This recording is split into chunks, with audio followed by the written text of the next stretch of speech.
Howdy, folks. Thanks for tuning in for another Cruise with Smooth.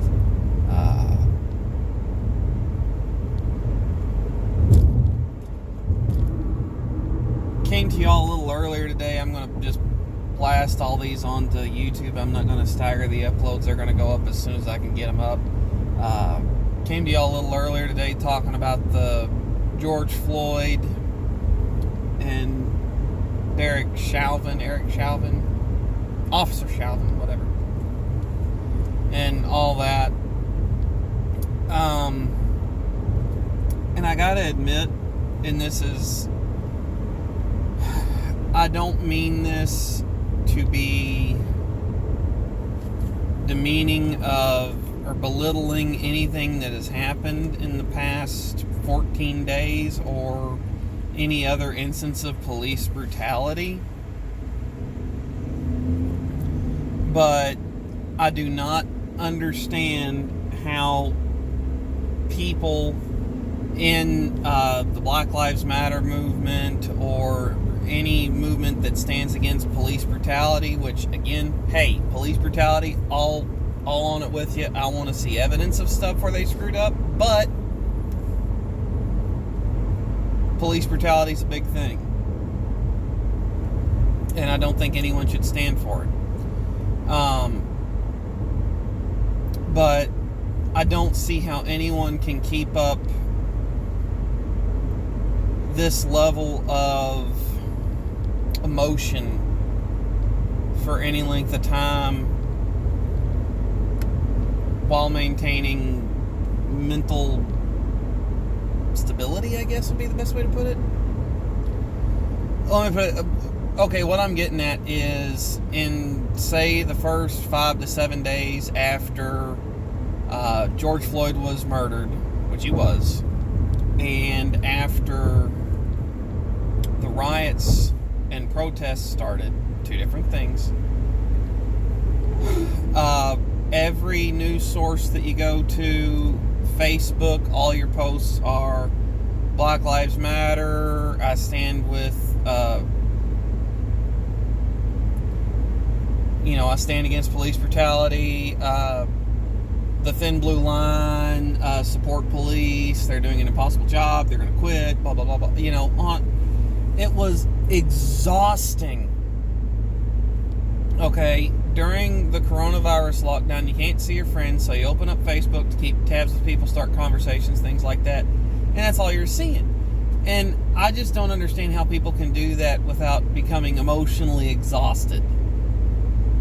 So, I want to talk about something else, just to be different. So, I've done one video from this vehicle so far, but about a month ago now, I guess. Yeah, a month ago today, actually. I got something I have always wanted, ever since I was a kid, and I'm glad I didn't get one as a kid because I would have killed myself. My wife knew that I wanted one, and it was a Mustang, and I've wanted one forever.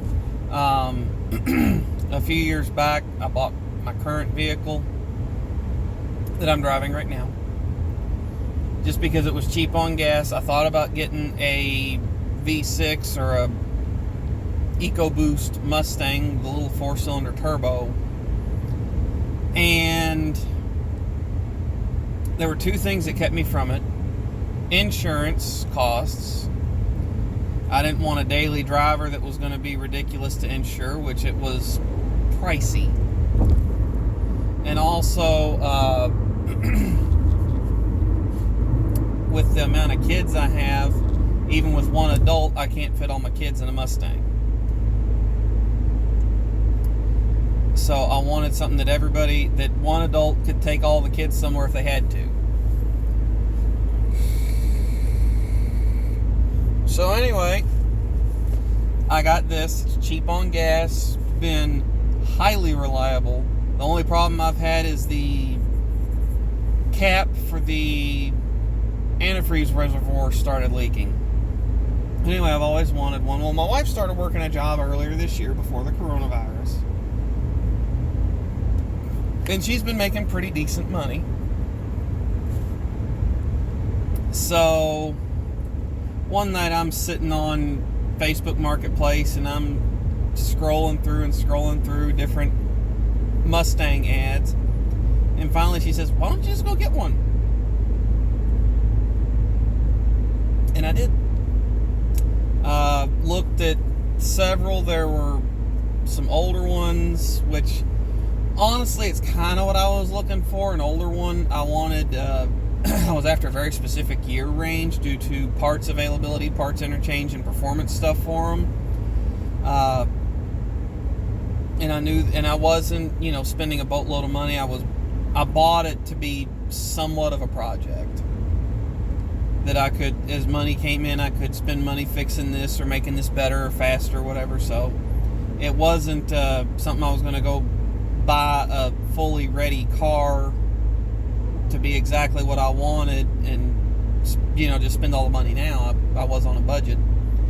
So I'd found a couple that I really liked, and they either sold, the sellers wouldn't get back with me, they were too far away, and we couldn't come to an arrangement on meeting up because I really didn't want to drive the full way to go pick one up.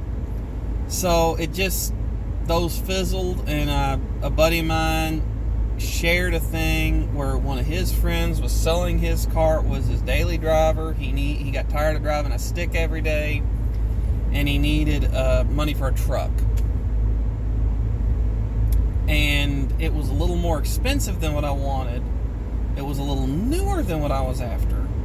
But the car was what I wanted. I wanted a V8 manual transmission coupe. It's not a perfect car. There is paintwork that needs to be done. The clear coat, this one specific color for Mustangs, the clear coat fails on them and then the paint fades. And I've got that problem. But it's a rust-free car.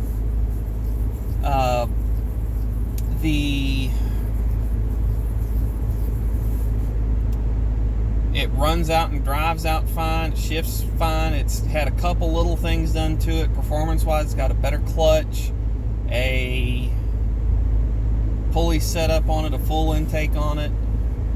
Had some of the maintenance stuff done on them that it creeps up on you. It needs a little bit of front end work. There's some noise when you turn sometimes. I don't know if it's tie rod ends or ball joints. Going to have to get into that soon. But there's not a lot of play in the wheels, so I know it's not dangerous right now. I am going to have some fun with it eventually. I've recorded from it once. I got a couple things to set up in it to get my phone mounted. I got a phone mount. I got cables so I can hook up to my radio in it. My wife and I enjoy cruising it on the weekends. We went to a cruise last weekend. There was a shut-in girl who loves cars and is on the autism spectrum. Couldn't get up for her birthday party, so her parents decided to throw her a birthday parade with cars. And so we went up there, and everybody kind of drove by, made a lot of racket, revved their engines up and whatnot. Had a blast. I will say that car guys come from all walks of life and all financial abilities to fulfill their hobby and passion. My car's not the fastest Mustang on the road by stock or modified. It's had just a couple little things that help it out. It makes a wonderfully obnoxious noise that I love. The other week, long story short, I had to drive it to my in-laws' house,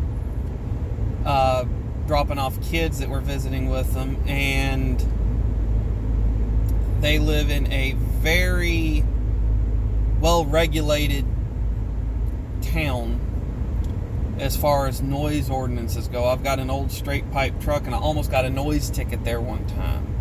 I had forgotten about it, made a little too much noise, so every time I take the truck there, I've got to be real careful, keep the RPMs low, take off real easy, just to make sure that I don't violate the noise ordinance. Well, the Mustang is even louder, and I had to take it there, and so the whole time, once I turn off the main road to head into their town, I'm shifting as early as I can, keeping it as quiet as I can, just hoping I don't go past the cop, because this thing is rowdy.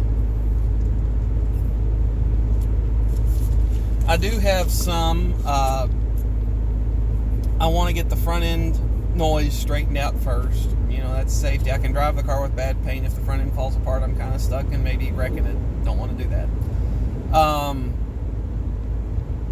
I do have a list of things I would like to eventually do to the car as I can save the money back up and set it aside to do it. I would like to put a set of cylinder heads on it. Everything I've seen, that is one of the best bang for your buck modifications on those cars. They flow better, they have higher compression ratios available. You can really wake them up. You can make them as fast as almost as fast as the current generation of Mustangs or the generation prior. You'll get them up to about 400 horsepower to the tire if you do that, which the newer Mustangs are putting out about that, but they weigh a lot more. The newer Mustangs also have a little bit better power curve, but with weight difference, you'll be very close.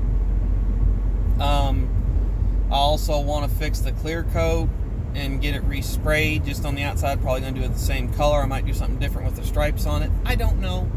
It's an orange car. I don't know if I'm going to do a D stripe and just paint it orange monocolor, or if I'm going to do something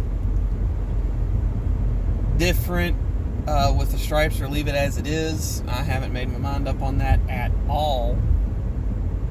But I am going to stick with the orange because I don't want to pay to have the car gutted and fully resprayed and put back together, because that is way more money than I'm going to spend on this thing just for paint. I've also thought about wrapping, and there's a small part of me that, just due to how inexpensive it is, that has thought about plasti dipping it, but I know friends that have plasti dipped stuff, and I've seen the good, bad, and ugly of it. You can have a great looking car for a while, but the color fades in plasti dip ridiculously quick. So, at least everything I've seen, so I'm not committing to plasti dipping it. I'd much rather paint it. I've also thought about wrapping it, but that gets into the same amount of money for a good wrap job as paint does, and there are ups and downsides to both. With wrapping, you typically, unless you garage the car or something, you're typically looking at rewrapping it after 3 to 5 years, depending on the quality of the dyes they put in the wrap. I don't have a garage available presently, so I just don't know what's going to happen. I'm not planning on wrapping the car at this point, but I have considered everything. I do know a guy that has a Mustang that he wrapped, and it is really sharp. He did it as kind of a Air Force / airborne tribute. There's different vents and cowls and stuff that he has wrapped to look like the intakes on fighter jets and stuff, so it's just really cool. He's got, intake, like the little decals that are on jets, jet intake on it. It just looks so cool. It's got rivets on it where planes are riveted together. It's really cool, but I know he spent some serious money for that, and unless he garages the car all the time, in a few years the color's going to fade out of it real bad, and he's going to be back to square one having to rewrap the car. I don't know if it's going to happen. So,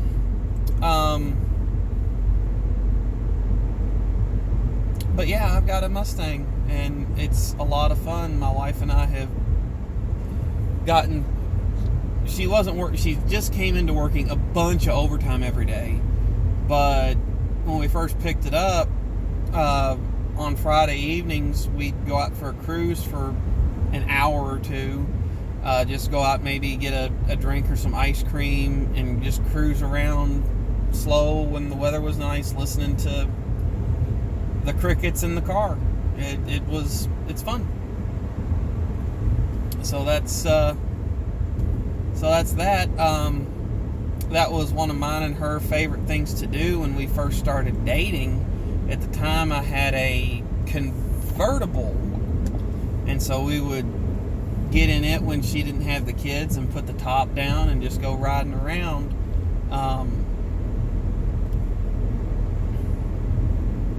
Talking and carrying on, and go get ice cream or some junk food somewhere and yap some more. It was a lot of fun. Really enjoyed it. And so I'm looking forward to having a fun car to drive around again. Not sponsored.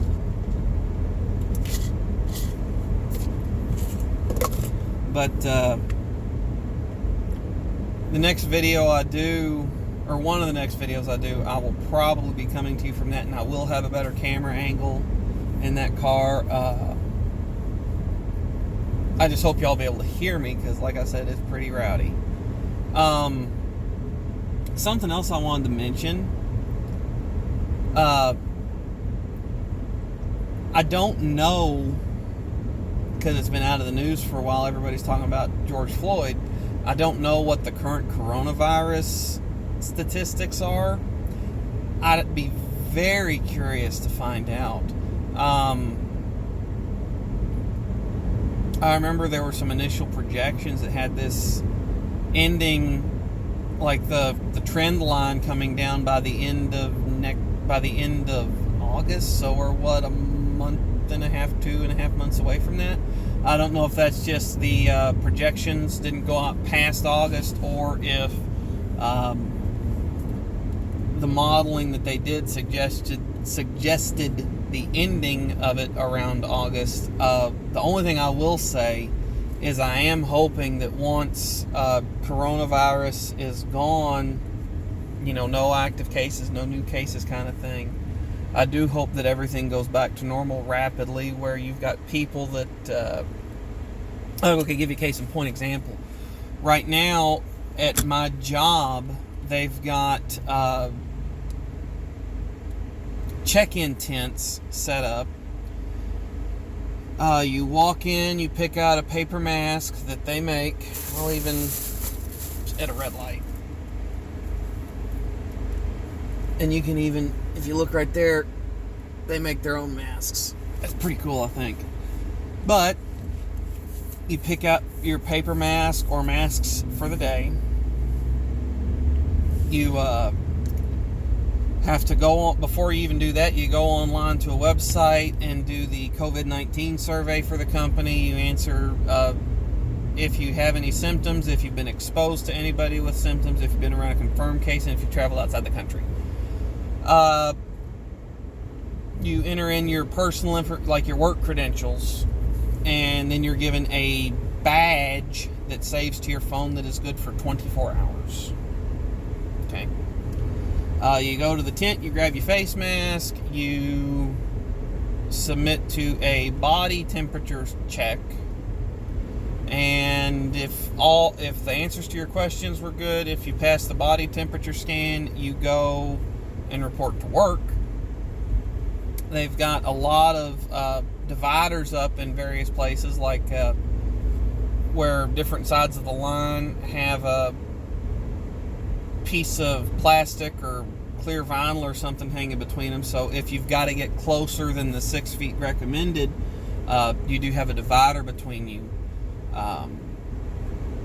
I gotta admit, in a factory environment, they're not holding up very well. I wasn't expecting them to, but that is what it is. They've also got all the picnic tables divided up. They've got basically big plastic X's that they set down on the picnic tables and divide them up. The 8-seat picnic tables they've got cut down to 4. The 4-seat picnic tables, they can still seat 4 of them if they're a circular picnic table, but no one can see the coworker across from them during lunchtime. I think out of all of the workers that within my company, Ford, I think there have only been I think there have been 3 deaths from this, 3 or 4. So every death is tragic. Every death leaves someone grieving. But it hasn't been as sweeping as I would have expected. There was a news article, so I can talk about this, about the attendance problems. Wow, I do not see those every day. A Rolls-Royce Ghost with suicide doors. That is gorgeous.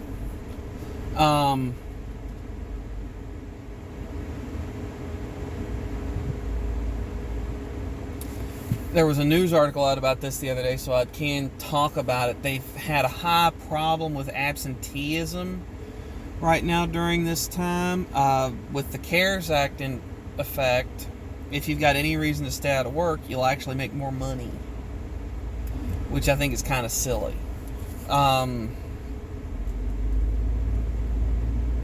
They disincentivize people working. You know, I was making hundreds of dollars more per week on unemployment once the unemployment process went through than I was actually being at work. Crazy, right? So and like one of my coworkers, he's a single dad. All the daycares are closed down. He's got at-risk family by the CDC data for all this, and he hasn't been into work since we opened back up about a month ago. So I don't blame him, but I know that there are some people that would be likely to take advantage of the situation and just get some paid time off for an extra, few weeks out of work. Well, it's the factory that I work at is a big factory. It does employ a lot of people, but they're having an estimate, I think they said 1/8 of the workers there were out on a given shift or through a week. And so they're only running 2 out of 3 shifts a week, so they're having to pull from other shifts to fill in, and people are getting upset because it was supposed to be their week off, things like that. Also, you have people that might not know that specific job as well having to do it, so they're having all sorts of problems with attendance due to the way that the CARES Act was written. And I know that there's the HEROES Act that is currently in the House? Senate. And I know it's not likely to pass as written, but one of the things they're talking about is actually a government-funded bonus for people that are working through this. And I think that that'd be a much better answer than enhanced unemployment benefits. The state unemployment dollar amount, I was losing a little money compared to normal, but I was also saving. I drive a significant number of miles every day to and from work, so I was saving all that money in gas. I was saving all that money in maintenance and wear and tear on my car. Come on. I have to park next to someone that can't park. So it wasn't a break even, but it wasn't as bad as you would think. And also staying at home, I wasn't eating out or anything. I was staying home cooking and whatnot. So I think that a government incentive to go back to work versus a government incentive to stay home is a good answer to some of the problems we're having right now. But I don't think that's all of it. I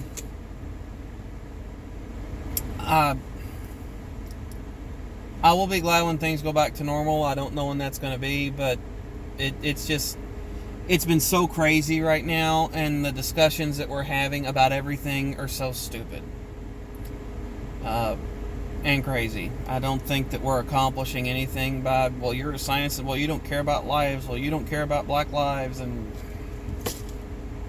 we're accomplishing nothing with the narrative and talking point discussions that we're having, and it's driving me nuts. That's why I typically attempt to limit my media exposure to about an hour a day, maybe a little more, depending on the day and what's going on. But I do not absorb a lot of news by comparison as far as the duration. I try to stay on top of the stories day to day, but I don't sit there and watch hours and hours and hours of news and podcast on news. So anyway, I hope y'all are staying safe out there. Take care of yourselves. Thanks for tuning in for another Cruise of Smooth. Like, share, comment, subscribe, notification bell. See y'all next time.